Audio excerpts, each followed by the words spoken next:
So one thing I've learned in life, that you have to do what you have to do to succeed, in spite of what others say or think of you. You have to give yourself the chance, to succeed. You cannot let others, tell you what will happen to you. You know, because they don't know you. Getting laid off was a very wonderful thing to have happened, because it cleared up my head about jobs, prospects. And I told myself, I should make sure that I am in control of my destiny. Nobody should be able to control my future. And that planted the seeds of being independent and doing your own thing. One of the things I tell the entrepreneurs: find a way to destabilize yourself. Find a way to be knocked out of your comfort zone. So once you are in your comfort zone, life is good. But you start to stagnate. Once you get very good at what you're doing, the stagnation sets in. Once you have reached the top of the hill, the next step is always down, or you stay at the same place. There's no place else to go.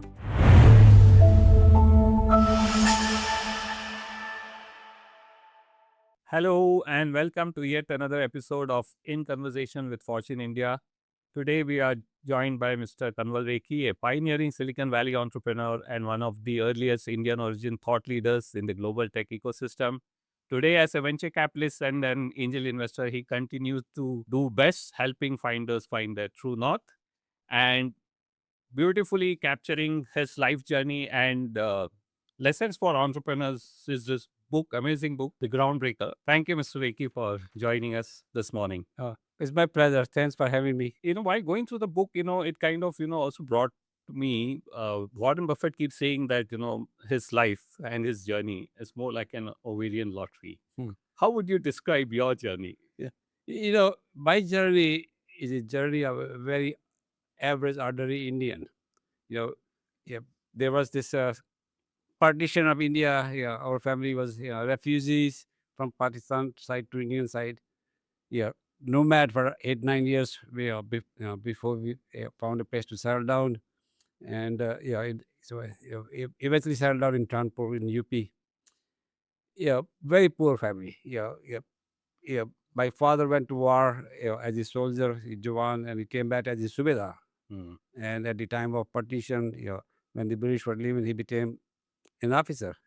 But he had a very large family, 12, 13 people. His children, his brothers, sisters, and his parents.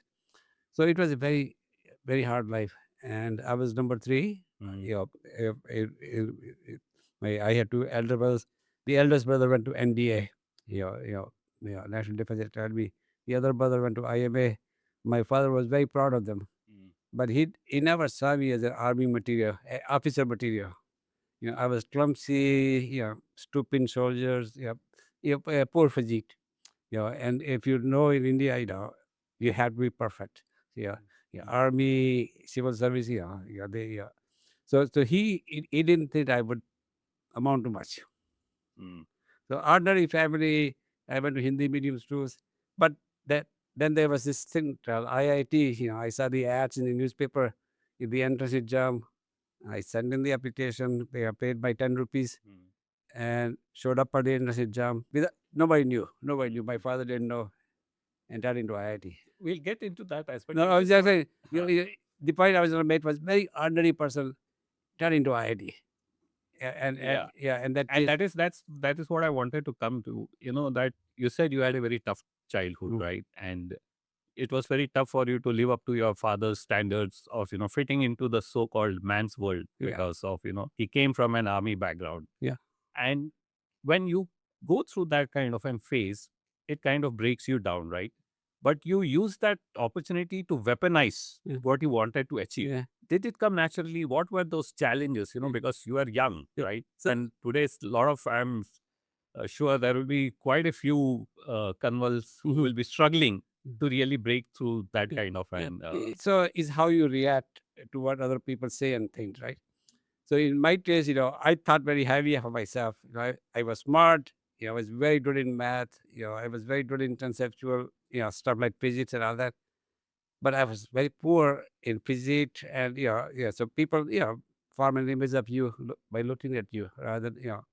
So there was this issue. But my mother, but she had a absolute faith in me. She thought I was on good places, whereas my father thought I won't amount to much. So there was this positive narrative feedback, right? And so more my father thought I won't make it. More I was determined to show him.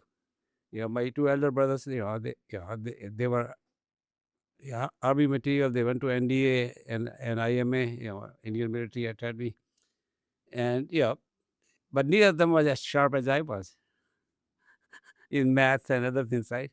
So there was this side of me, which says, I'm gonna have to show it to them. So, what would be your advice to those, I would say, put it as Kanwals who are struggling today? And what would be your message to such fathers who would expect Yeah. more from their kids? So one thing I've learned in life, that you have to do what you have to do to succeed, in spite of what others say or think of you. You cannot let others define you. Others define you. What you don't be.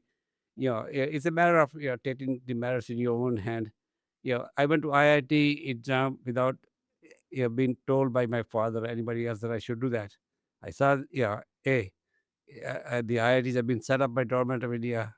Yeah, maybe I can get in there, right? And so even though there was no money to prepare and all that, but I applied and I got in there. So eventually, it's you have to give yourself the chance, to succeed. You cannot let others tell you what will happen to you. Because they don't know you. Their impression of you are very shallow.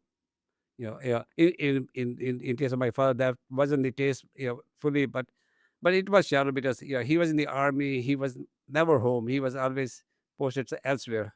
On the border in Kashmir and other. So he will come home for vacation. But his impression of me was formed very early on.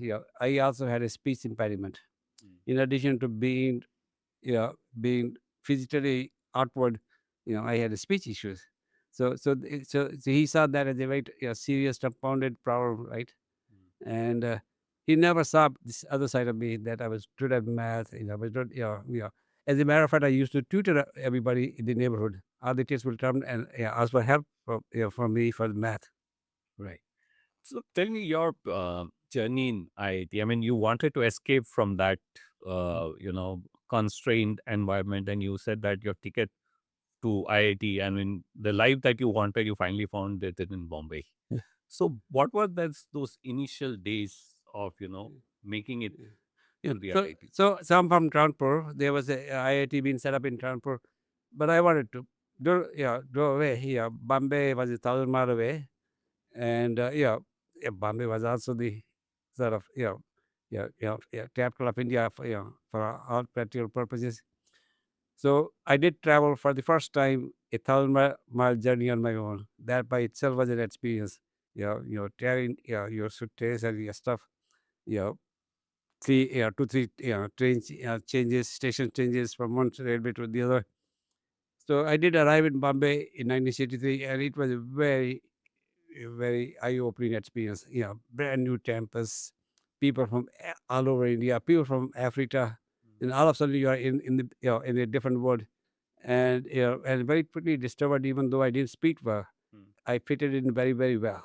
Everybody was a nerd. Everybody was good in math, and I kept up with everybody.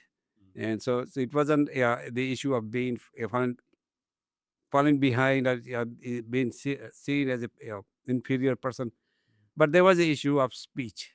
I didn't speak English much. I went to Hindi medium school. Here you are with students who went to Doon school and the Sindhi school and all that. They are very polished. So there was this disparity. And so but at IIT there was this division. These polished public school kids. They were into drama and debate and things. And this the rest of us, Small yeah, town guys. we spoke Hindi, but we kept up with our education part. So Is that device still that prevalent in today's IIT? Is it still one of the I think so. Yeah. Yes, maybe I should jump ahead and give you a story. You know, class of '67, we had a reunion. Nobody remembered me. Nobody remembered me from my IIT days. They didn't even know I was there, but they all knew me because of my reputation now. And one of these kids who was very smart kid, he said, "Are you sure you're from class of '67?" And I said, "Yeah." And I told him, what his nickname was and what nickname for everybody. He said, "Yeah, all that is true, but why don't we remember you?" Yeah, yeah. So there was this part, we were, people like me were there, but we were not very visible. Yeah, and that sort of helps you in a way, right? Because your expectations are low. Nobody, if you fail, nobody's gonna notice. If you succeed, everybody's gonna notice, right? The pressure is off. Yeah, and this other kid, told me about 45 years ago. He says, I'm from IIT Bombay. My wife sees, your name attached to IIT Bombay, and she's asking him, how come I am famous and he's not? Oh. And he was supposed to be a silver medalist, number two, in this class. And so there was this issue of IIT equalizes everybody. Eventually, when you are out of IIT, it's not where you went to school, doing school apart. That was maybe true independent. Is what you're doing now. What you have achieved lately, right? And the achievements that I ended up having, by late '70s, early '80s, they were just phenomenal. In some sense, did you have the first mover advantage? Also, it came with its own set of challenges. But the first wave of, Indians finding their Yeah. So here was the problem. IITs, people go to US to do their PhDs and yeah, do R&D, your research, and development. So that's where the attention is. Smart people are doing R&D, they are doing their PhD. So I wasn't interested in that. I wanted to do stuff, beyond basic R&D. I was very good engineer, and yeah, I had the admission at University of Wisconsin, to go do my PhD. My professor was insisting that I, go, you're smart, and that and so I wasn't excited about that one. I applied for a job and I had a job on the side. So one day my professor says, "You haven't accepted that, admission at University of Wisconsin. Time is running out. You have to do it now." And I had a job offer in my hand, paying $11,250. Yeah, I read about that. Yeah, and so I asked the professor, how much, what do I do after I become, do my PhD? He says, you do research, you become a professor. I says, I don't want, I'm not sure. Professors with good money? He says, I said, talking about money? He said, they made a decent wage. How much does a professor make when he starts? $10,000 a year. I have a job offer of 11,250. Why would I spend 4 years doing PhD and make $10,000? And so I tried to tell him that I want to go do it. Work for a year. So see, I wasn't the normal person pursuing the normal dream of doing the PhD. Doing the becoming professor. Do you regret not taking up that thing? Because afterwards, what you experienced was a roller coaster, right? You kept Yeah. 2.5 years. You lost. I mean, you are switching jobs like crazy. So there, there was that phase. Did I screw up? Did I really screw up? But on the other hand, 1971, when this was happening, was a very turbulent year. Very few people. Vietnam War was winding down. There was no follow up program to the a man on the moon. So NASA was laying off people. There was a recession. First time in American history, there was a price and wage control imposed by President Nixon. So there was a very poor. So I would say, was it me or was it the environment? And my wife, I had gotten married. Meanwhile, my wife, she had absolute faith in me. And she kept saying, you are smart. I had nothing to do with you. So there was this, support at home. So, by the way, I did get my PhDs later. I got a couple of PhDs as honorary doctorates, right? Okay.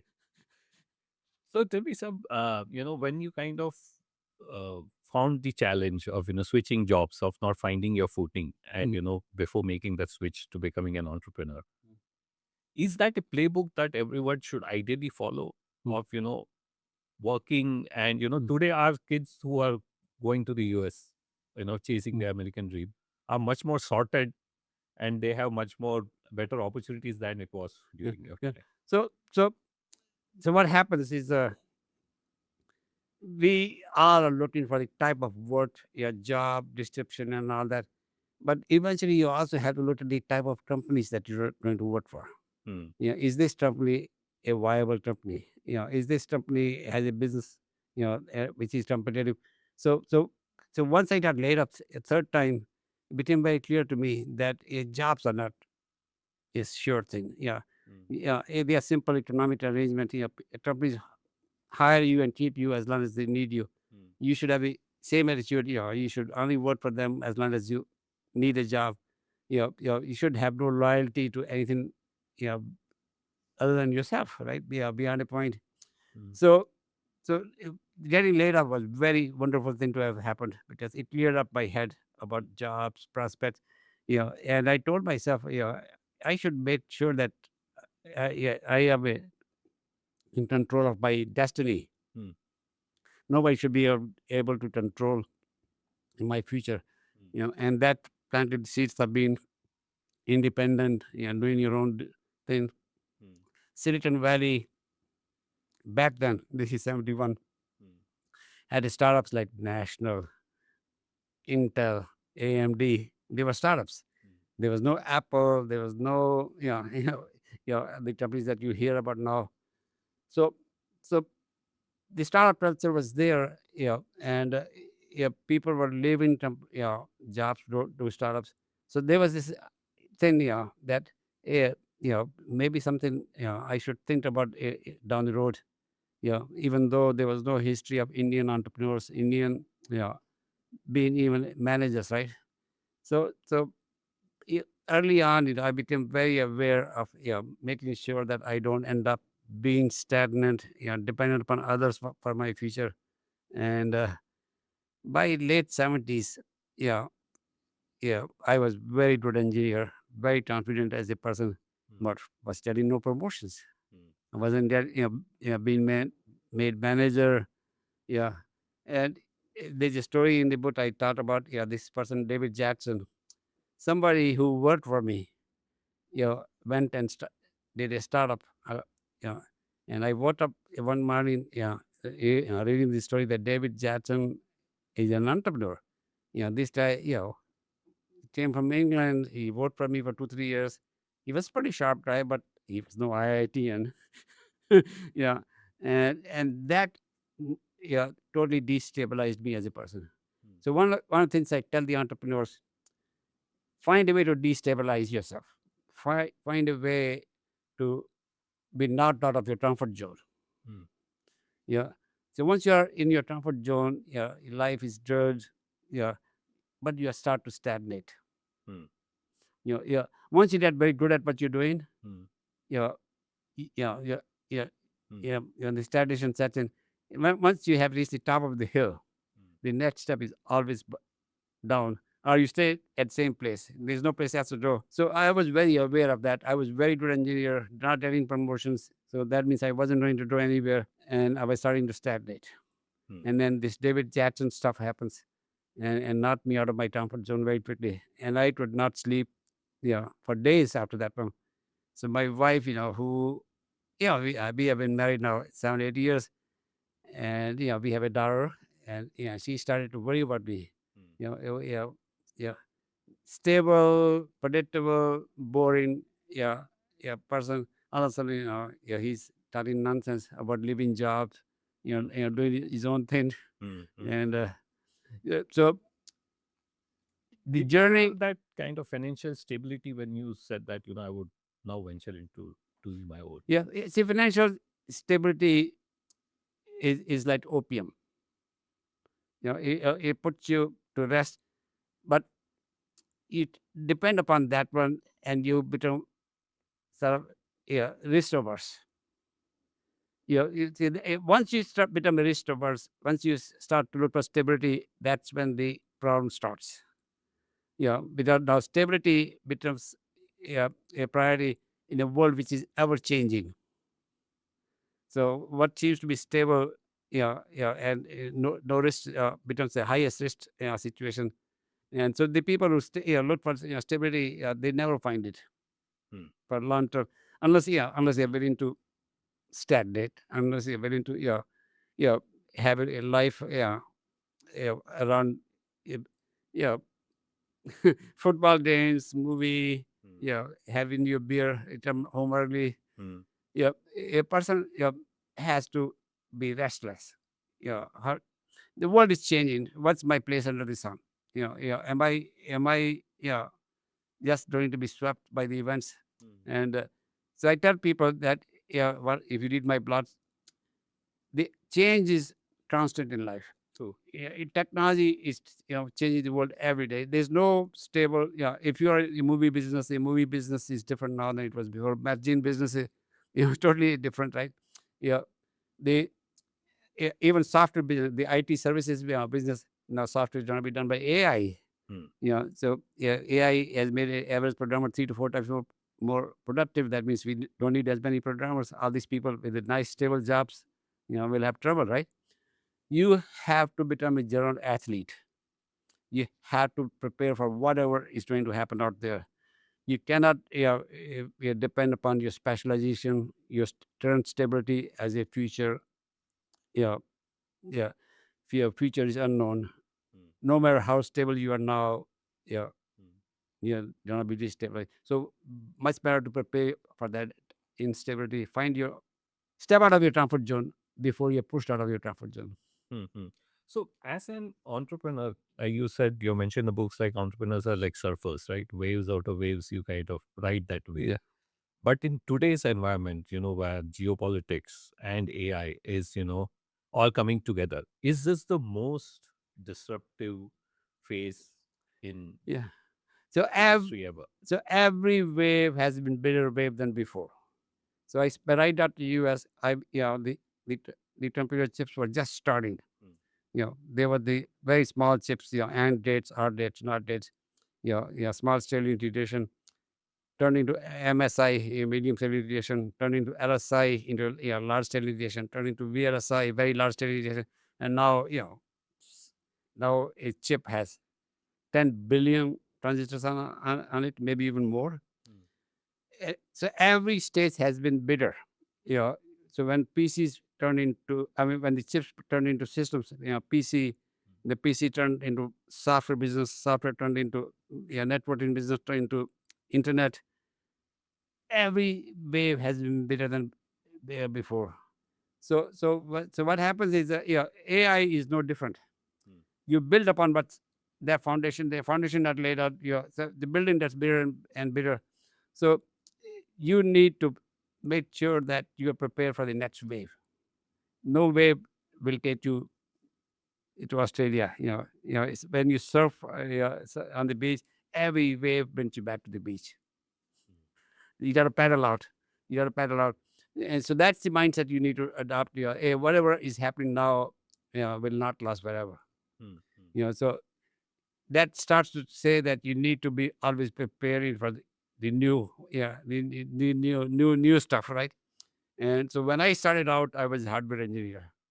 I took courses at Santa Clara University and Stanford University in software. I took courses in law, took courses in business. For 6, 7 years, I was doing every day in the morning before I went to work for 2 hours of classes. Just wanted to make sure I'm becoming a broader and broader person. Most of my entrepreneurial work was in the areas where I had no specialty, only because I had become very, very broad thinker by that time. So so as the individual, here's one more point. More you specialize, more problems you will have, because your specialty may be obsoleted overnight. Hmm. Yeah, if you are a PhD and your specialty is in fashion, you're doing well. But AI comes and makes your specialty Hmm. useless. Yeah, you're stuck. Hmm. So entrepreneurs are general athletes. Hmm. They are not specialists. Hmm. Hmm. Yeah, they are like a decathlon. Yeah, they know 10 things, Hmm. but none of them. They are the master, right? If you're saying that, you have to be an athlete, you cannot be a specialist, that also brings its own challenges, right? What is right, what is wrong, what is the opportunity that you let go of, and what is the opportunity that you double down on? So here is the thing. Entrepreneurs are leaders. They learn to use specialists, yeah, to do this stuff. Yeah. The fact that you are not specialist doesn't mean that you do, you won't need specialized word. So one day, very early on, I discovered, hey, I need to have few PhDs working for me. Hmm. Yeah, yeah, their job is to make sure that I don't miss anything. Hmm. Hmm. When world is changing around me. So so as a entrepreneur, you have to be a leader, who's aware of his thing. If this is happening, I need to have somebody handle this thing for me. Hmm. And I need to go hire somebody to make sure that Hmm. So you become I need a marketing guy who's very good in digital marketing. Hmm. I don't have to do it myself. Hmm. So you become a synthesizer of what needs to happen, and then you put resources in place. That's the point. If you a chain is as strong as the sweetest link. So if you are a specialist, and a CEO, you tend to fall into your comfort zone. If you engineer turning into CEO, you think the design and engineering is everything. Hmm. And I learned very quickly is one of the links in the chain. If you have best products but no marketing and no selling efforts, you're gonna fail. Hmm. So you become as a person who says, Hmm. hey, which is the weakest that I need to supplement, where I need to hire, where I need to put, so you operate differently as an individual. And that's what I mean. You are a broad thinker rather than a narrow thinker. Hmm. But if you are led to do, like you're saying, that keep finding out which is the weakest link in Mm. the chain, Mm. that takes up more of your energy as an entrepreneur, looking at the daily stuff rather than thinking of, which way ahead. No, So no, how do you kind of no. balance or counterbalance? So early entrepreneurs, life is simple. Hey, I gotta have product. I need to sell to make my revenue. As you grow in business, it becomes more complex. You as an individual, when you are doing stuff yourself, you get your jollies by getting things done. When you become a manager, yeah, you have to get work done by others. Hmm. Your gratification is delayed because I don't know at the end of the day where I am. I assigned job to somebody else. He's working on it. Unless I pester him all the time. Hey, tell me where we are. That doesn't work as a manager. So you learn to become a little bit more abstract thinker. I got resources. I got time. I got things assigned to people, and I just need to now make sure stuff is happening. By keeping an eye on 5 people. The problem starts to happen when you become a second level manager. Hmm. When you are a manager who has manager under him, who have workers under him. Hmm. All of a sudden, your managers don't know the daily stuff Hmm. because their managers know the daily stuff, right? So your time horizon expands out. So you need to become a person who is thinking differently, a much more abstract thinker, much more numbers driven, Hmm. much more numbers driven now. Hmm. Because I can't be on top of all the details. I got to validate the numbers. My sales are happening. My margins are good. So I need to start now thinking. So as you move up the ladder, Hmm. your company becomes larger and larger. The only way to manage the thing is by being abstract, detached from day to day stuff, numbers oriented. Hmm. Hmm. if you need your jollies by getting details every day, you don't be bogged down. You will become a bottleneck. I have 1,000 people working in the company. I can't keep track of 1,000 of them. I need to have 5 people I have assigned. You handle my marketing, you handle my sales, you handle my design, you handle my finances. And yeah, and I just need to make sure that I'm getting the numbers I need to make sure stuff is happening. So the entrepreneurs who don't detach themselves from the daily rut, they slow everything down for everybody. Sure. So your book mentions upon the great American dream, right? And it continued to be a fair bit of the dream of going to the US. But in recent years, protectionism has kind of taken over. And are we coming to a full circle in the US where when you went, it was quite hostile, and we are coming to a similar situation now where things seems to be becoming pretty hostile, especially for students. Yeah, So is that grand American dream for yeah. the Indians So coming off? so our generation in '67, grew up in India, which was socialist, planning commission, this and that. Nehru set up 5 IITs to produce world-class engineers, but he forgot to set up the industry, that could use those engineers. So when we came out of IITs, there were no jobs. The best you could hope to was become a management trainee for some multinationals. They, so we had to go to America, if you wanted to do the technical work. And and America was also under challenge from Soviet Union. Soviet Union had beaten America into space. If you remember this Sputnik, right? The Yuri Gagarin. So America was, saying we can't let them win, because if they win, we know what the communists are like. So they had opened up, engineers from everywhere. So there was this perfect storm, where America needed engineers, we needed jobs, and we went. But India is changing now. India is not socialist anymore. The opportunities in India are like the opportunities were in America. And it's not perfect yet. So this what is happening in America now is very good for India.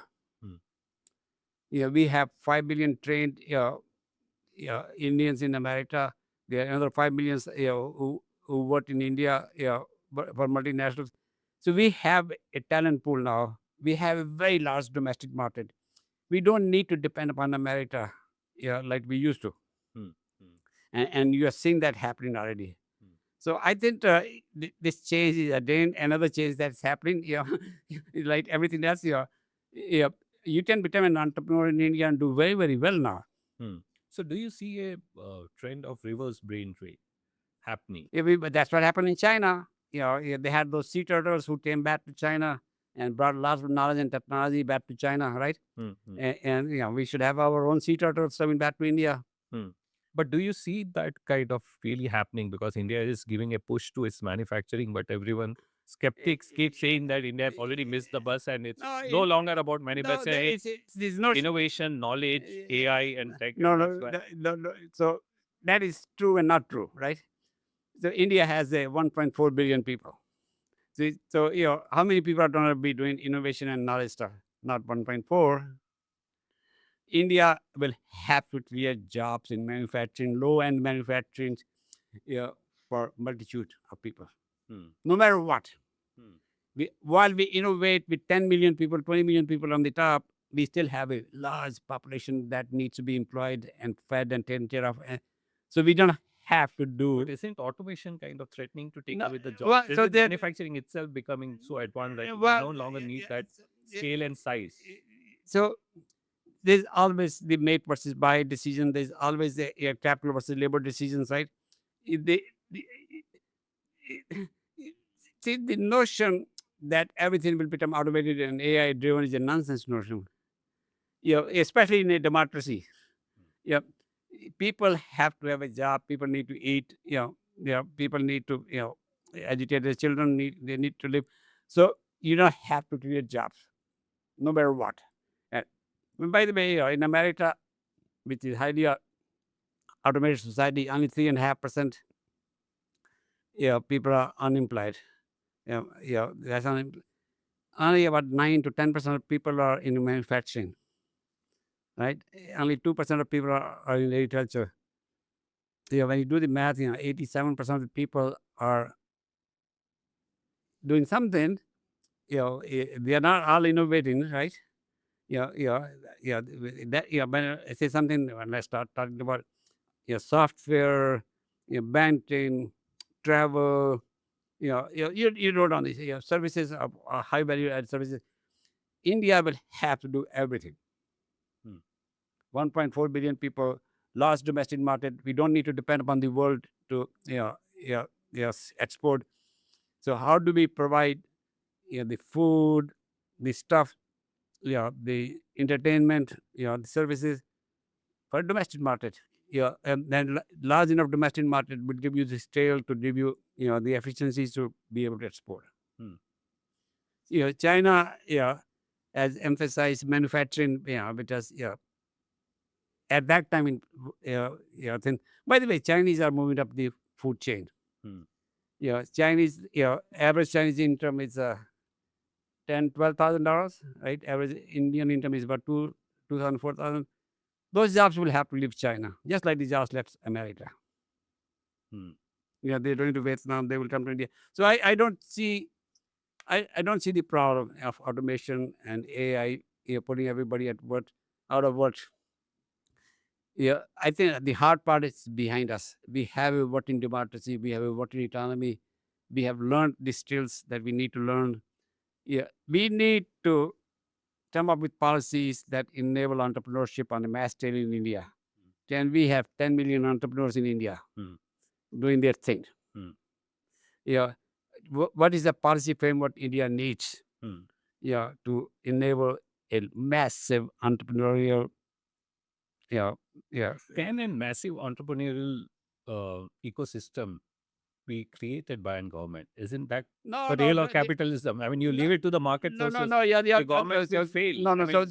So I'm not saying government should create. I'm saying government should come up with a policy framework. And the policy. There is enough policy framework So, supporting. so let me give you a policy framework I'm talking about. Reduce the capital gain taxes to zero. Let the capital flow into India to these entrepreneurs from any place in the world.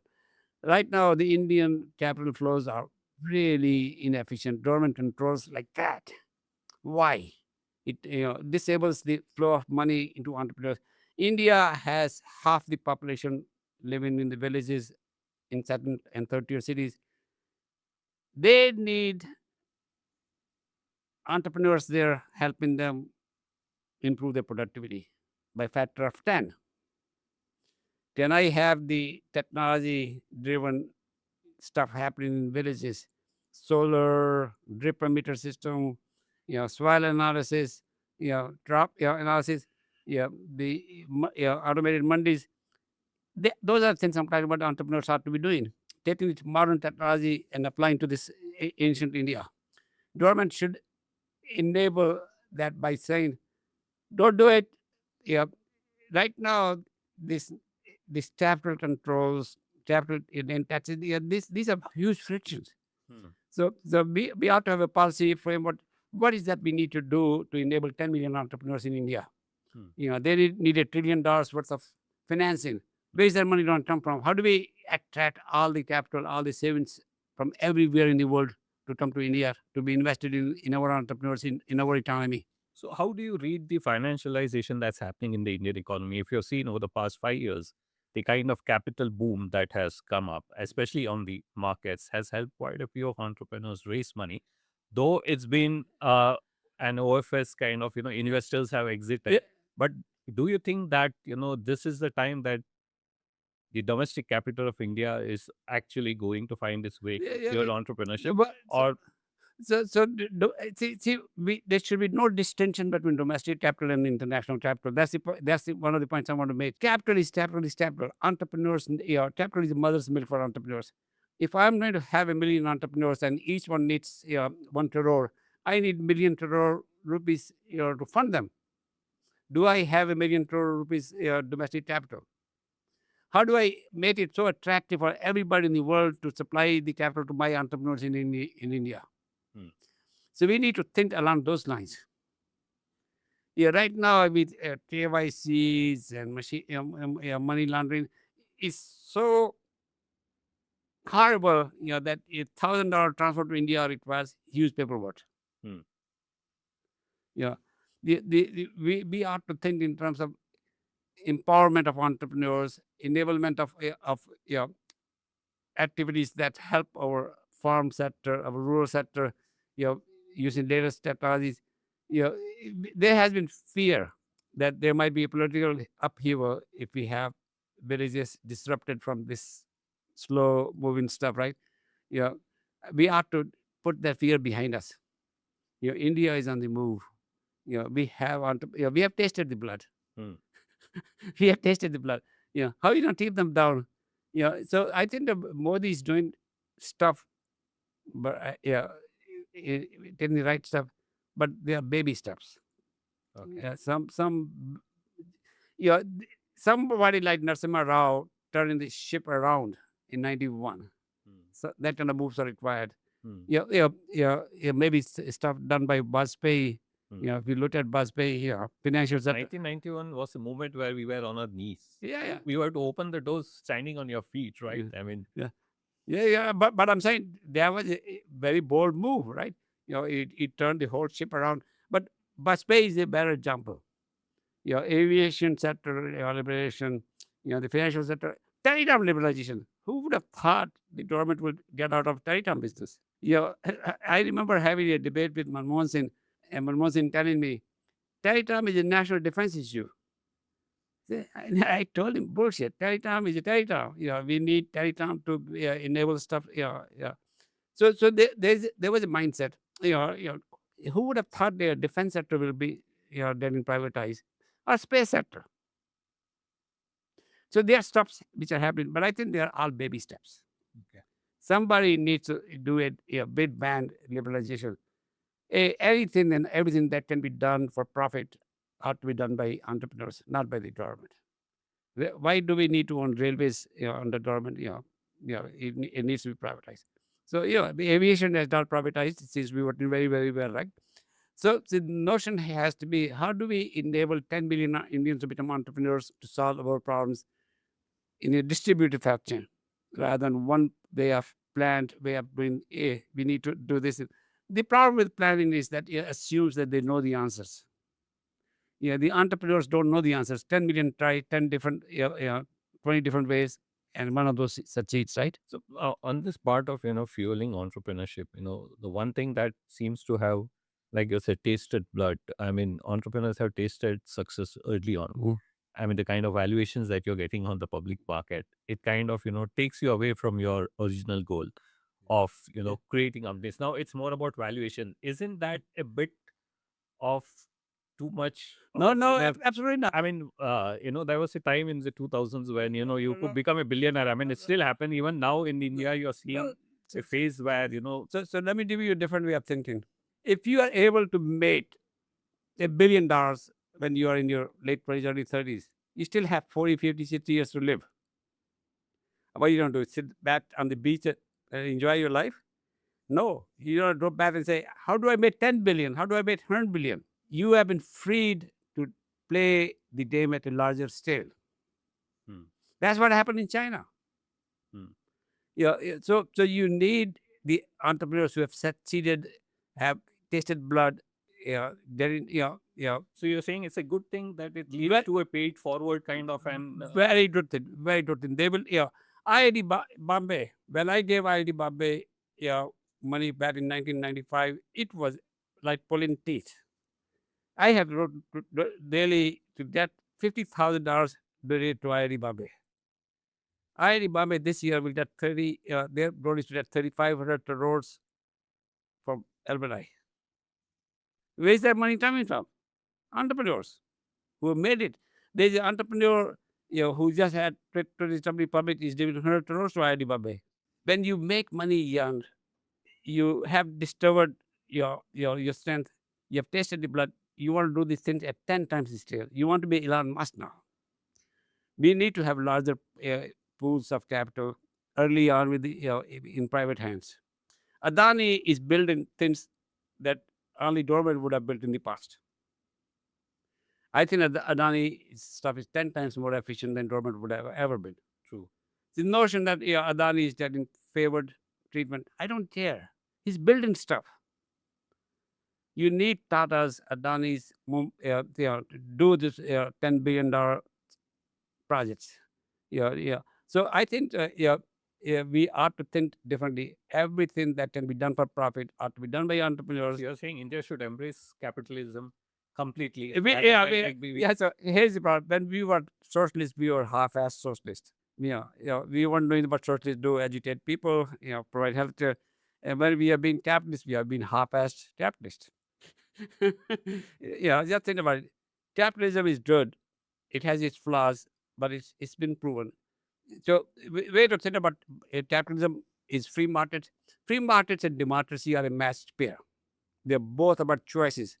In a democracy, you use your vote to candidate A or candidate B, a party A, a party B. In a free market capitalism, you use your rupees to vote for a part A or part B, service A or service B. It's the same phenomena. It's about choices.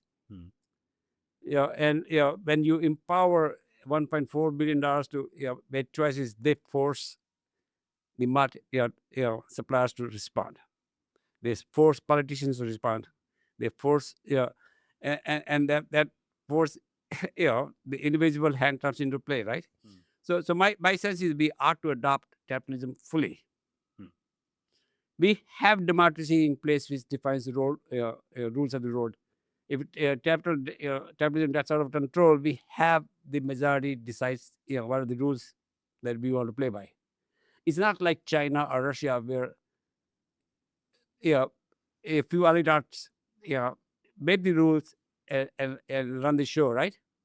In India, we do. That's one of the things we did do right. We have gone through 18 election cycles. We have changed the government 18 times. Modi, with all his power, still has less than 50% votes, right? I mean, last election, he even slipped a little bit, right? So there was a warning shot, and he's not right to do a demonetization anymore, is he? So I think we have in our here's my assessment. If we were to have faith in ourselves, in our systems, in our institutions, in our people, we'll be number one country in the world. China is brittle. China appears to be. So there are these two experiments that have been taking place, India and China. India is, they started around the same time. Democracy, bottoms up, messy, untidy, free. China, disciplined, top down, tidy, efficient. And these two experiments have been taking place for the last 80 years. China has pulled ahead like a proverbial hair, but China is brittle. The pressures are building in the society, and India is very flexible. India has solved the harder problem, and if we have growth up to 8%, can we push it up to 10%? Can we push it to 11, 12%?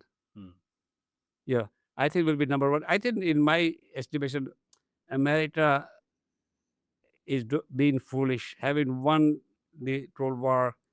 It has forgotten how it won the Cold War. It brought the talent from all over the world. It funded the research. Now, modern movement, they think they have the answers. Modern movement to me is no different than planning was. They think they have the answers. Nobody has the answers. Let the market decide the answers, right?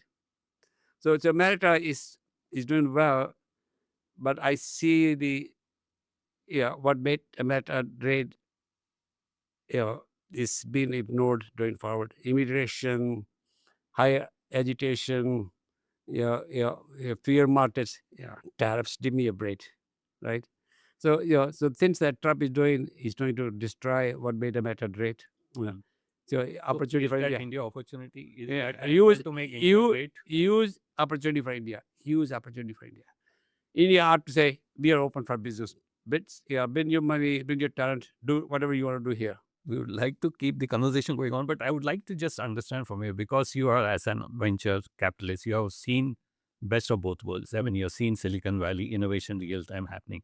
When you look at those two worlds, um, startups in India and startups in Silicon Valley, do you see a world of difference? Or do you feel bullish about where India will be? Oh yeah, absolutely bullish. So when I came here in 1998, we did a seminar here in Bombay called Entrepreneurship and Wealth Creation, Silicon Valley Style. People didn't even know what I was talking about. 25, 27 years later, we have 200,000 startups. We have hundreds of unicorns.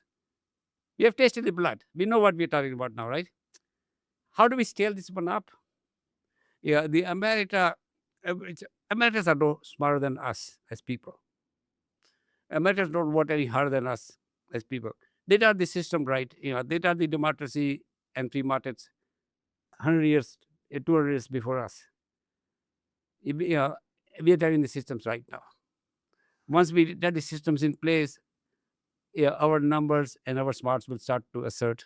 So, as we come to the end of our conversation, what would be a set of advice or one piece of advice that you would like to give Yeah. entrepreneurs? Yeah. So I tell entrepreneurs one thing. I tell everybody one thing. I don't know who's going to succeed as an entrepreneur. I never knew if I was going to be an entrepreneur.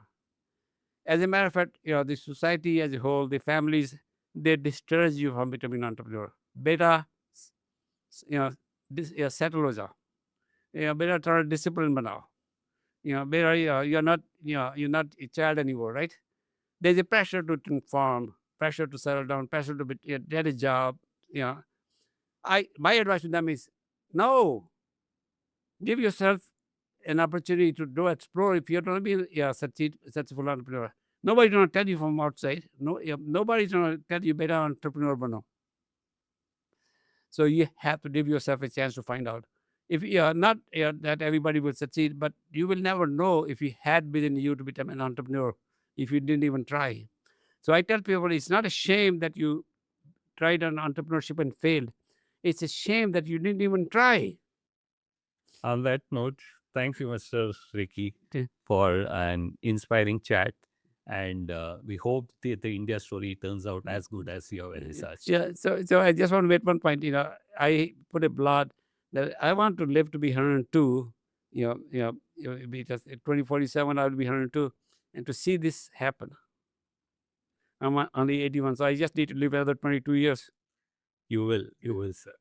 Thank you.